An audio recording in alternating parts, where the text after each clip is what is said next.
El susurro en la morgue. Hay muertes que ocurren dos veces, la primera, cuando el corazón deja de latir, la segunda, cuando olvidamos a quien partió. Pero hay almas que se resisten a desaparecer, y regresan. Esta historia se basa en relatos reales de forenses que han oído susurros en la morgue. ¿Casualidad? ¿Alucinaciones? ¿O acaso la muerte no siempre es el final? Si te atreves a escuchar, tal vez también lo oigas.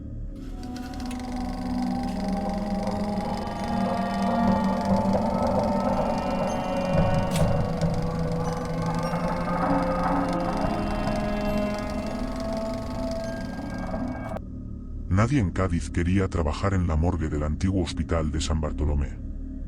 Los pasillos de piedra, fríos como la muerte misma, susurraban historias que pocos se atreverían a repetir.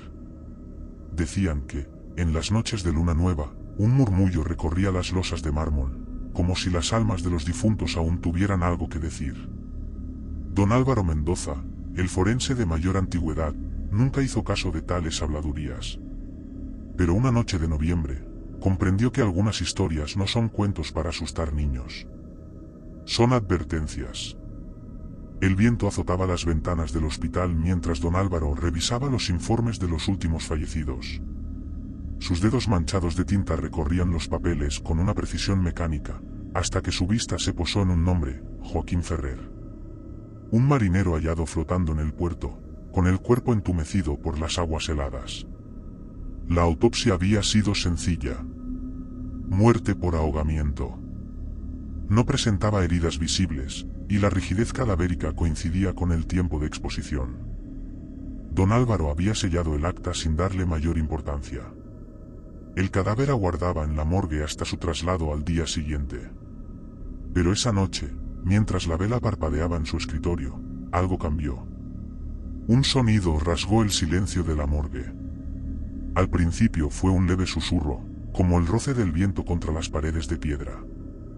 Luego, un murmullo ahogado, palabras apenas perceptibles. Don Álvaro frunció el ceño. Se levantó con pesadez y descendió por las escaleras que llevaban a la morgue.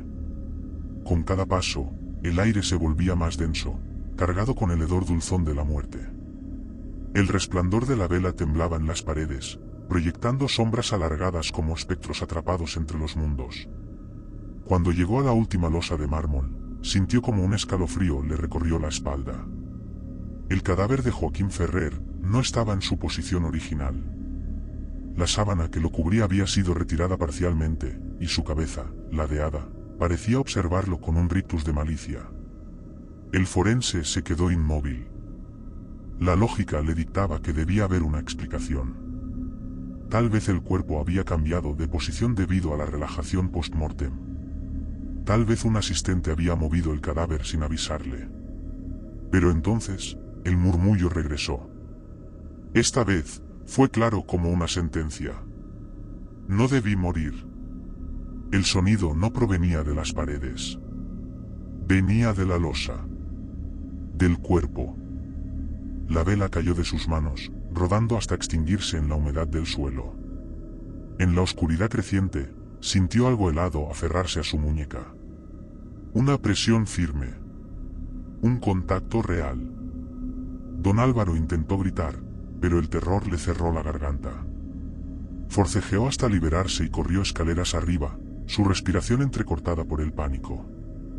No se detuvo hasta que la primera luz del alba cruzó las vidrieras del hospital. Días después, se enteró de un hecho inquietante. Joaquín Ferrer había sido reportado muerto 2 años antes, en circunstancias similares. Su nombre figuraba en un antiguo registro de la morgue. Pero su cuerpo jamás había sido reclamado. A partir de esa noche, los eventos extraños se volvieron constantes. Objetos que cambiaban de lugar, luces que parpadeaban sin razón aparente y un hedor putrefacto impregnando los pasillos aun cuando ningún cadáver estaba presente. Don Álvaro comenzó a escuchar el susurro incluso fuera de la morgue, siguiéndolo en su hogar, en la iglesia y hasta en sus sueños. Una noche, incapaz de soportarlo más, decidió exhumar los informes sobre Joaquín Ferrer. Descubrió que no había registros previos del hombre en la ciudad, ningún familiar reclamándolo y ningún barco del puerto que confirmara su presencia. Era como si jamás hubiera existido. Su desesperación lo llevó a consultar a un sacerdote, quien, al escuchar su relato, palideció y le entregó un rosario. Hijo, ese hombre no murió por casualidad. Algo lo trajo de vuelta, y ahora te ha elegido a ti. Don Álvaro intentó ignorar la advertencia, pero una noche, meses después, su esposa lo encontró sentado en la oscuridad de su estudio, murmurando en voz baja. Sus ojos reflejaban un terror indescriptible. No debí morir. Ella lo sacudió, tratando de hacerlo reaccionar. Pero Álvaro se desplomó sin vida en sus brazos. En su muñeca, una marca amoratada con la forma de unos dedos. Desde entonces, algunos dicen que, si escuchas atentamente en la morgue abandonada, puedes oír un susurro incesante, repitiendo una y otra vez: no debí morir.